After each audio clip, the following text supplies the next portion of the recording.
സഞ്ജു സാംസൺ അമ്പെ 3 മാച്ചുകളിലും പരാജയപ്പെട്ടിരിക്കുകയെന്ന് പ്രിയപ്പെട്ട കൂട്ടുകാരെ അറിയാലോ. നല്ല രീതിയിൽ പരാജയപ്പെട്ടിരിക്കുകയാണ്. ആദ്യം രാജസ്ഥാൻ റോയൽസിനുമായിട്ട് നടന്ന ഗെയിമിൽ 6 റൺസിൽ 7 ബോളിൽ 6 റൺസ് എടുത്ത് അമ്പെ പരാജയമാണ്. അതേപോലെ തന്നെ പഞ്ചാബ് കിങ്സുമായിട്ടുള്ള മത്സരത്തിലും 7 ബോളിൽ 7 റണ്ണിന് പുറത്തായിരുന്നു. അത് കഴിഞ്ഞിട്ടുള്ള ബാംഗ്ലൂർ മാച്ച്, മൂന്നാമത്തെ മാച്ച് ചെന്നൈ ബാംഗ്ലൂരായിട്ട് നടന്ന മാച്ചിൽ അതിലും അമ്പെ പരാജയമാണ്. 5 ബോളിൽ 9 റണ്ണ് എടുത്ത് അമ്പെ പരാജയമാണ്.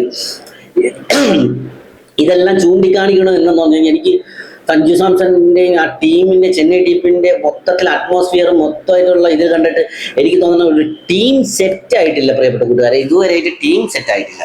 എന്തിനാണോ എന്നറിഞ്ഞൂടെ, എന്തോ ഒരു ചെറിയ ടീമിലെന്തോ ഒരു പിണക്കം പോലെയോ അങ്ങനെ എന്തോ ഒരു ടീമിന്റെ ഉള്ളിൽ എന്തോ ഒരു പ്രശ്നങ്ങൾ ഉള്ളത് പോലെയൊക്കെ എനിക്ക് ഫീൽ ചെയ്യണം. കാര്യം എന്താ, സഞ്ജു സാംസൺ ഹാപ്പി അല്ല, അൺഹാപ്പിയാണ്. അത് സഞ്ജു സാംസന്റെ പ്രവൃത്തിയിൽ കാണാൻ പറ്റും, സഞ്ജു സാംസന്റെ വിക്കറ്റ് കീപ്പിംഗിൽ കാണാൻ പറ്റും, ബാറ്റിംഗ് ഇതിൽ കാണാൻ പറ്റും. മൊത്തത്തിൽ എന്തൊക്കെയോ ഒരു എന്താണ് സംഭവം എന്തായാലും നമുക്ക് അറിയാൻ പറ്റില്ല. എന്താണ് സംഭവം എന്ന് അറിയാൻ കഴിയില്ല. പക്ഷെ എന്തോ ഒരു പുകച്ചിലുണ്ട്. എന്താണ് ആ പുകച്ചിലെന്ന് നമുക്ക് അറിയാൻ കഴിയില്ല. എന്തായാലും അതൊരു വല്ലാത്ത പുകച്ചില. ഒന്നുകിൽ ഋതുരാജ് ഗെയ്ക്വാദിനെ വിശ്വസിച്ചായിരിക്കും സഞ്ജു സാംസൺ ചെന്നൈയിലേക്ക് വന്നത്. പക്ഷേ സഞ്ജു സാംസൺ വന്നപ്പോഴത്തേക്കും ഋതുരാജ് ഗെയ്ക്വാദിന്റെ ഓരോ പെരുമാറ്റവും എല്ലാം ഡിഫറെന്റ് ആയിരുന്നു. ഋതുവിന് ഇച്ചിരി കുശുമുണ്ടോ എന്നൊരു ചെറിയൊരു സംശയം ഇല്ലാതെയില്ല. കാരണം എന്തെന്ന് പറഞ്ഞാൽ സഞ്ജു സാംസൺ തന്നെയാണ് ഇപ്പൊ ചെന്നൈയിൽ നല്ല രീതിയിൽ വാഴ്ത്തിക്കൊണ്ടിരിക്കുന്നത്. അതുകൊണ്ട് ചിലപ്പം ഋതുവിന് ചിലപ്പോൾ എത്രയൊക്കെ ആയിരുന്നാലും മനുഷ്യരല്ലേ, ചെറിയ കുശുമ്പൊക്കെ വരാം. അതുകൊണ്ട് എനിക്ക് തോന്നുന്നത് അങ്ങനെയൊക്കെ എന്തെങ്കിലും പ്രശ്നമുണ്ട്. സഞ്ജു സാംസൺ ടീമുമായിട്ട് സെറ്റ് ആയിട്ടില്ല.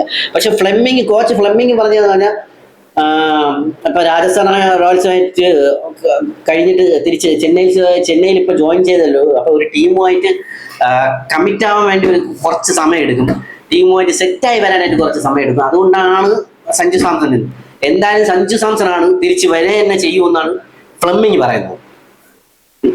തീർച്ചയായിട്ടും നമുക്കും അറിയാം അത് സഞ്ജു സാംസൺ ആണ് തിരിച്ച് വരെ തന്നെ ചെയ്യും. ഫീനിക്സ് പക്ഷി പോലെ വരെ ചെയ്യും. ഇതിനെയും കാട്ടി പെരുമഴ വന്നിട്ട് പോലും നനഞ്ഞില്ല സഞ്ജു സാംസൺ. പിന്നെയാണ് ഈ പേമാരി ടീമിൽ നിന്ന് പുറത്തായ വേൾഡ് കപ്പിൽ ബെഞ്ചിൽ നിന്ന Sanju Samson player of the tournament 2020 world കപ്പിലോ 2026 വാങ്ങണമെങ്കിൽ അങ്ങേരെ എന്തുമാത്രം ഗഡ്സ് ഫീലിംഗ് എങ്ങനെയുണ്ടായിരിക്കും സഞ്ജു സാംസൺ.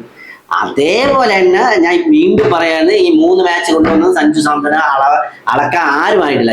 പ്രത്യേകിച്ച് ചെന്നൈ ഫാൻസുകാർ, പ്രിയപ്പെട്ട ചെന്നൈ ഫാൻസുകാരെ, നിങ്ങൾ ചെന്നൈ ഫാൻസുകാരൊക്കെ ശരി തന്നെ, ഇന്നും മുതൽ സഞ്ജു സാംസനെ അളക്കാൻ നിങ്ങൾ ആയിട്ടില്ല തീർച്ചയായിട്ടും. കാര്യം എന്ന് പറഞ്ഞാൽ സഞ്ജു സാംസൺ ആണെങ്കിൽ തിരിച്ച് വരെ തന്നെ ചെയ്യും. കാരണം 100% ഉറപ്പാണ് സഞ്ജു സാംസൺ കംബാക്ക് സ്ട്രോങ്